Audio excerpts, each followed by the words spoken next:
Hello, people. Today I am reading Yes, Love, We're Safe by Moonflower Lover. It is rated general audiences. There are graphic depictions of violence. It is, of course,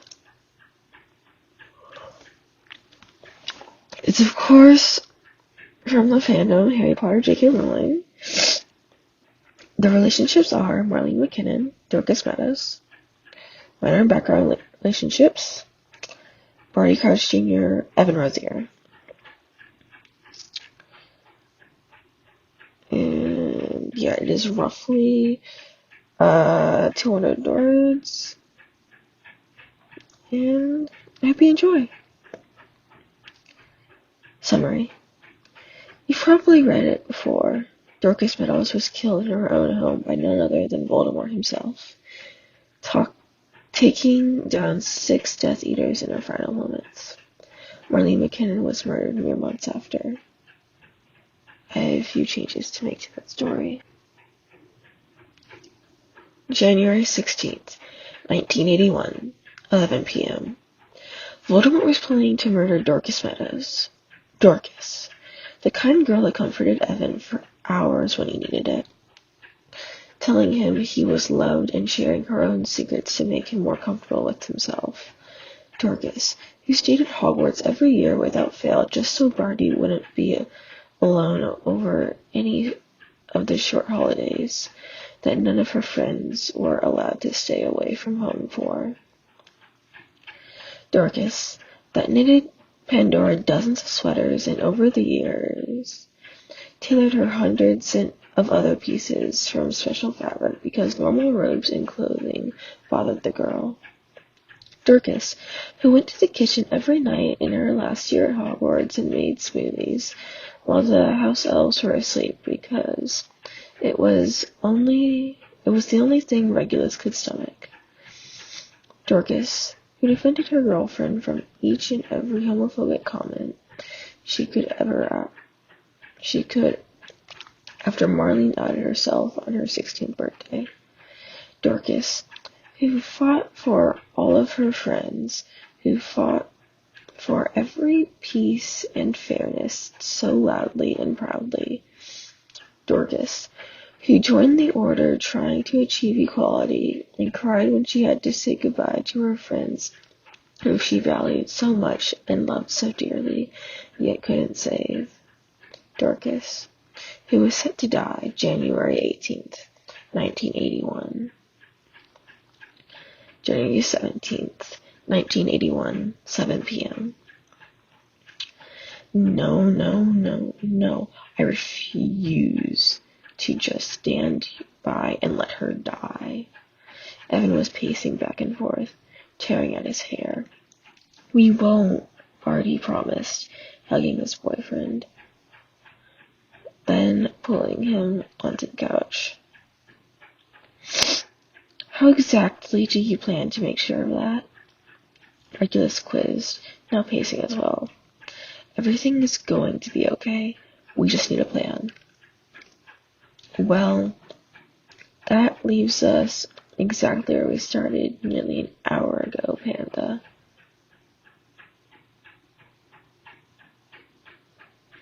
Evan, quit being a prick. It won't help anyone. Sorry, Reg, you're right. It's okay. None of us are taking this well. Ev didn't mean it. Reggie really is right. Though, Dora, your brother, as much as I love him, is being a right prick. So, ideas? Regulus tried kill the immoral overlord? Barty joked without humor. That's not possible unless Regulus looked at Pandora, whom he seemed to have some kind of nonverbal conversation with. Then both started grinning. Unless, Pandora exclaimed, am I missing something? Evan whispered to the only other who still had no idea what was going on. Rory just stared at their two best friends, confused. "You're a genius, Crouch. The Dark Lord is unbeatable. Unless," Regulus started, "we destroy the Horcruxes." Pandora looked at the boys on the sofa expectantly. "How many are there?"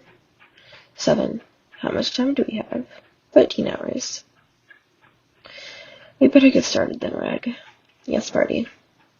"Do you, by any chance, have one of those things here?" "Oh," he choked, swallowing harshly. Barty wondered why he looked the same he always looked when someone mentioned Creature's death. "I have one." "Where do we find the others?" "For Hogwarts, the cup of above the Sword of Gryffindor, the diadem of Rowena Ravenclaw, and Tom Riddle's diary." "The remaining 2 are a ring and Nagini." Pandora filled them in. "We'll never find them in time. It's just a battle against the clock, I must admit. But what could we have done? Voldemort only let us go 2 hours ago." "I know, I'm worried." "Well, we all are, Rose. 13 hours to find 6 Horcruxes, destroy 7, and kill the Dark Lord. The game is on." January 18th, 1981, 9:36 a.m. Dorcas heard the door of her apartment open. "Hello, Miley," she called happily, putting a few glasses away. Marlene didn't answer. Smiling, Dorcas turned around. The person facing her wasn't Marlene. It was Antonin Dolohov. Dorcas was very much not pleased to recognize him. "That guy was a Abracadabra," the man shouted, a green spell shooting out of his wand directly at her. Dorcas was still frozen, only barely catching on to the situation and throwing up a shield. She searched for her wand. Dorcas was good at wand and wordless magic, but not good enough to win against an enemy as powerful as Dolohov. Her wand lay on the kitchen counter.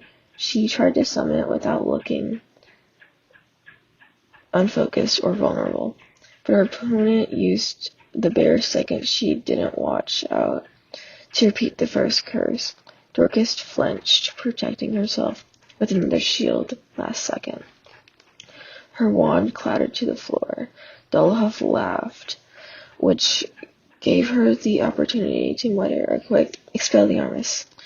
Antonin's wand flew from his hands to hers, giving her an advantage, which she used immediately. "Stupefy," she called, which was admittedly not the most effective spell, but good enough for the moment. She thought for a moment, then shouted, "Petrifex Totalum." A body binding was one of her favorite ways to fight, but she didn't have the time to think about that now. Seeing as Death Eaters never came alone, and the wand in her hand only followed her orders if she used a lot of energy. She picked up her wand, put an advanced disillusionment spell on the sleeping body on her floor tiles to make sure none of the Death Eaters that were probably about to come closer would be able to lift the body bind. Talking of Death Eaters, she already heard voices in her hallway. That was when the first spell shot at her. When she was able to ditch, it was all a flurry of attacks from that on. Her desperately trying to hold her ground while being shot at, with blood boiling, choking, cutting, and multiple other dark curses.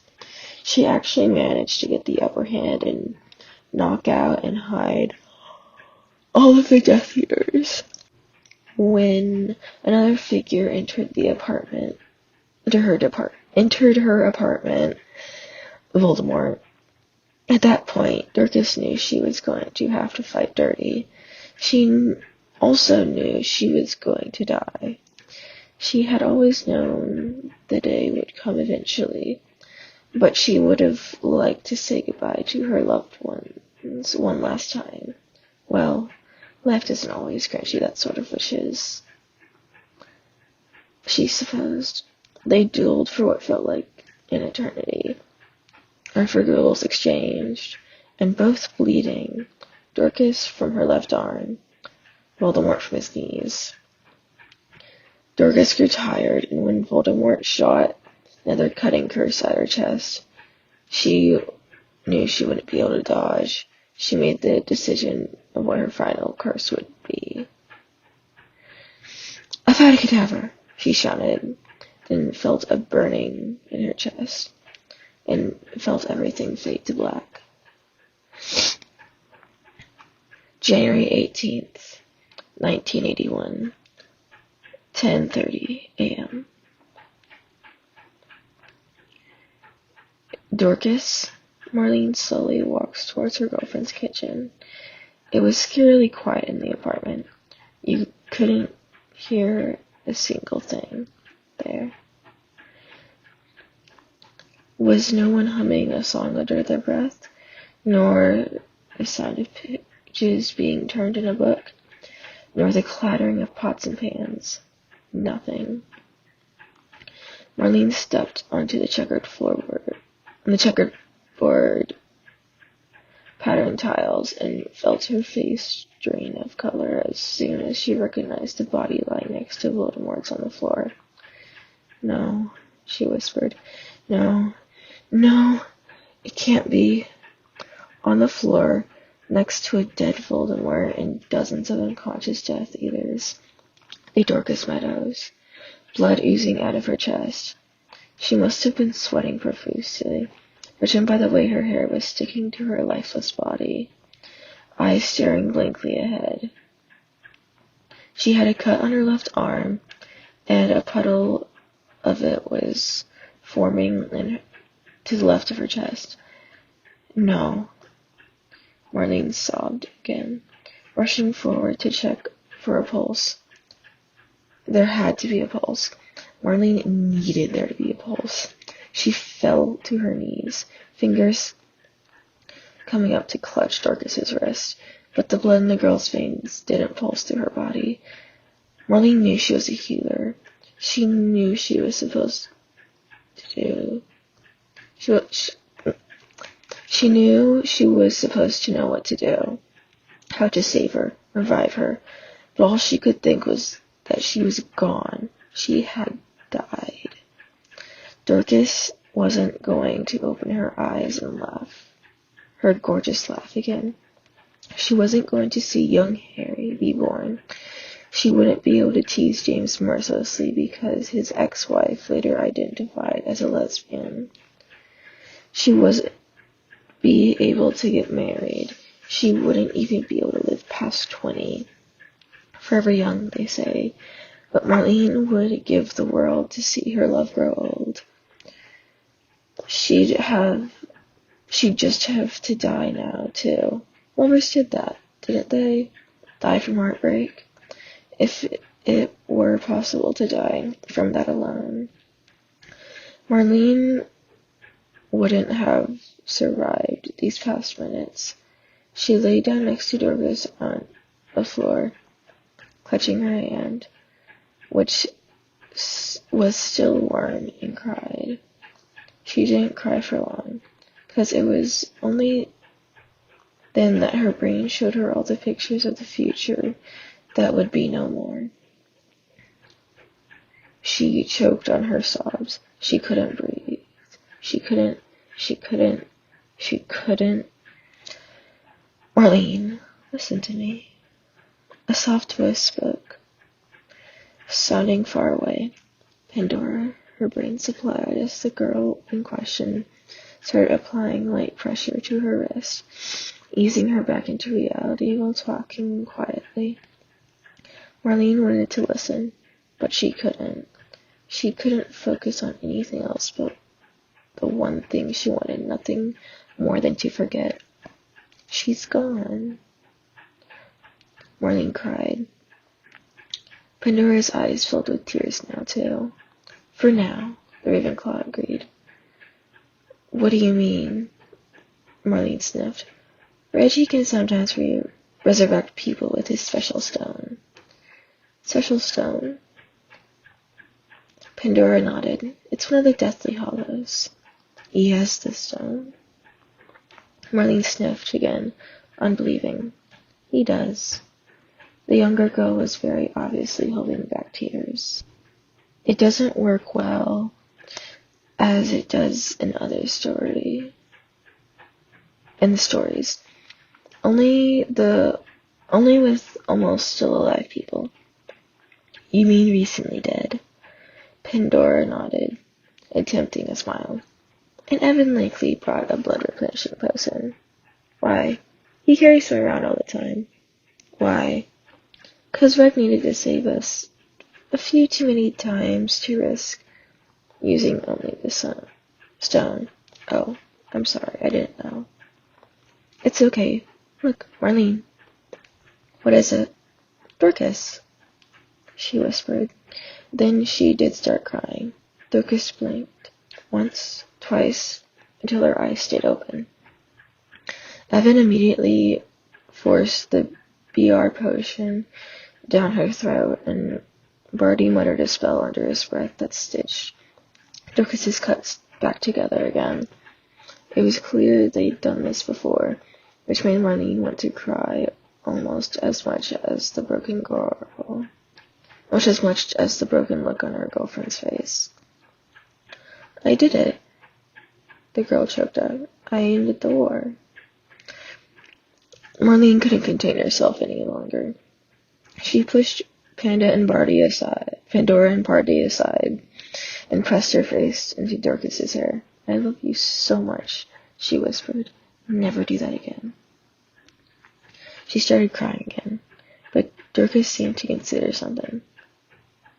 I don't think I'll have to. Voldemort is dead. We're safe, yes? Marlene asked quietly, as if it was a secret, or maybe something that would break if too many people heard.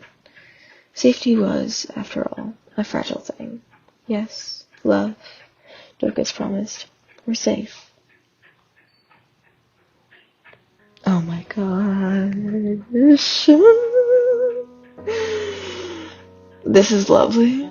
I mean, like, this is actually darling, and I love it.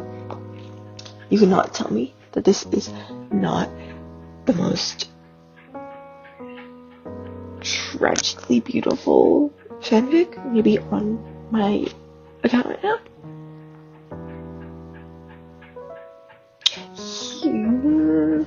Okay, please leave a kudos for the author. Also, I'm going to read the notes.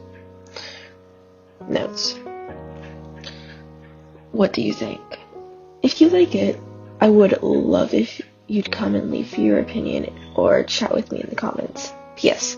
The Skittles are proclaimed war heroes for destroying the Horcruxes, which are the only reason Dorcas could even defeat Riddle.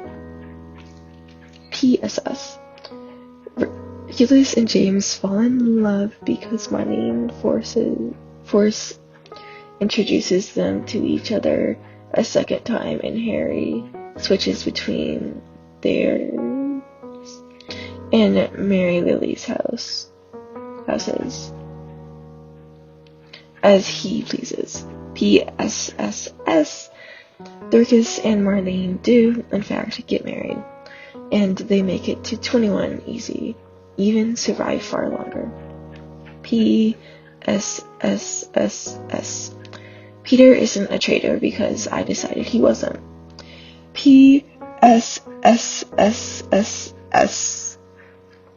Regulus has the stone because he is a black, and I couldn't come up with a better plot point. L. Please check out this story. It is amazing. Please subscribe and leave a kudos on it. oh my gosh, love. And don't really have much else to say than that. Please remember to eat 3 meals a day and drink 54 ounces of water. If you would like to, please like, subscribe, and leave a comment on what I should read next. And I hope you guys are taking care of yourselves and have a wonderful evening, night, morning, afternoon, noon, midnight, 3 a.m. wake up.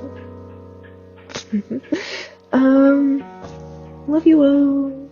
Bye-bye.